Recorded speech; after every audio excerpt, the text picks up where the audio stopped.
So ఇక్కడ మనం చూస్తున్నాము మూల పురుషుడు వచ్చేసి శాతవాహనుడు అనమాట. తర్వాత రాజ్యస్థాపికుడు వచ్చేసి సీముకుడు.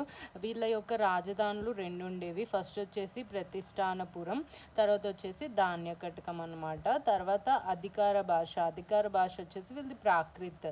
తర్వాత సంస్కృతంకి మార్చుకోవటం జరిగింది. ఎవరు మార్చారంటే కుంతల శతకర్ణి మార్చాడనమాట. ఓకే, తర్వాత వచ్చేసి మనకి రాజ్య లాంఛనం వచ్చేసి సూర్యుడు. వీళ్ళకి గొప్పవాడు గౌతమిపుత్ర శాతకర్ణి, చివరివాడు మూడవ పులవామి.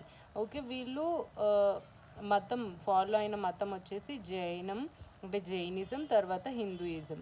శ్రీముఖుడు వచ్చేసి మొదట జైన మతస్థుడు అనమాట. తర్వాత శాసనాల్లో మనం చూసినట్లయితే నానాఘాట్ శాసనం, నాసిక్ శాసనం, తర్వాత మెక్దోని శాసనం అన్నమాట.